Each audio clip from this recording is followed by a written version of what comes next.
खबरों की ओर रुख कर लेते हैं। एसआईआर प्रक्रिया की तारीखों में फेरबदल की जानकारी मिल रही है। अब 11 दिसंबर तक एसआईआर फॉर्म जमा किया जा सकता है। पिछले 4 दिसंबर तक एसआईआर फॉर्म जमा करने थे।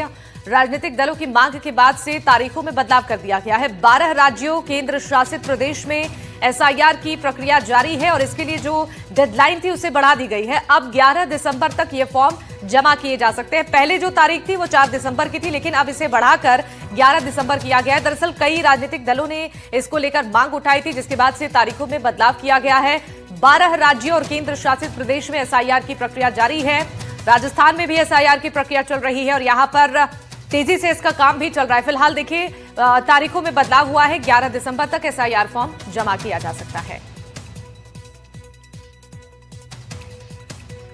आगे धौलपुर से एक बड़ी खबर है, जहां एक और बीएलओ की मौत हुई है। 42 वर्षीय अनुज गर्ग की मौत की खबर है। अचानक तबीयत बिगड़ने से मौत हुई है। आपको बता दें कि परिजनों ने एसआईआर का काम दबाव बताया है और पोस्टमार्टम के बाद मौत के कारणों का खुलासा हो पाएगा। धौलपुर जिले के एक बीएलओ अनुज गर्ग की देर रात अचानक तबीयत बिगड़ने से मौत हो गई है।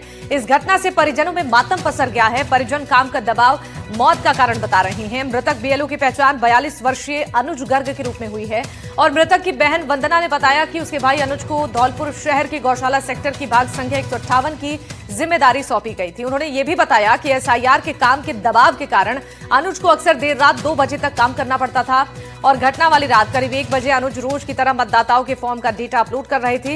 इस दौरान उन्होंने चाय पीने के लिए मांगी और चाय पीने से पहले ही अनुज अचानक बेहोश हो गए। बेहोश होते ही परिजन तुरंत जिला अस्पताल लेकर पहुंचे, जहां ड्यूटी पर मौजूद डॉक्टर ने अनुज को मृत घोषित कर दिया। मिली कि श्री अनुज गर्ग जो बीएलओ का कार्य कर रहे थे वो खत्म हो गए हैं। उस सूचना पर उनके भाई अनुपम गर्ग ने थाने पर तहरीर रिपोर्ट दी है, जिस पर मृत दर्ज हुई है, जिसका मैं पोस्टमार्टम की कार्रवाई करा रहा हूँ। काम वर्कलोड की ज़्यादा होने के कारण उनकी हार्ट अटैक से मौत हुई है। सूचना मिली कि श्री अनुज गर्ग जो बीएलओ का कार्य कर रहे थे वो खत्म हो गए हैं। उस सूचना पर उनके भाई अनुपम गर्ग ने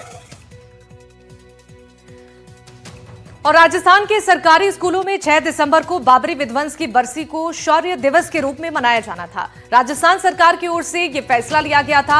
आदेश के बाद मदन दिलावर ने पुष्टि की थी कि 6 दिसंबर को स्कूलों में शौर्य दिवस मनाया जाएगा। हालांकि कुछ ही घंटों में शिक्षा विभाग ने अपना यह निर्णय बदल दिया। बताया जा रहा है कि मुख्यमंत्री भजन लाल शर्मा के दखल के बाद शिक्षा मंत्री मदन दिलावर ने अपना आदेश वापस लिया। उधर शिक्षा विभाग की तरफ से एक आदेश जारी हुआ, जिसमें पुराने आदेश को भ्रामक बताया गया। अब सवाल यह है कि शौर्य दिवस को लेकर आखिर ये पूरा माजरा क्या है, आदेश को लेकर कंफ्यूजन की स्थिति क्यों है। सवाल यह भी है कि अगर शौर्य दिवस को लेकर कोई आदेश जारी नहीं हुआ था तो शिक्षा मंत्री ने बयान क्यों दिया और शिक्षा मंत्री और विभाग के दावों में फर्क क्यों है।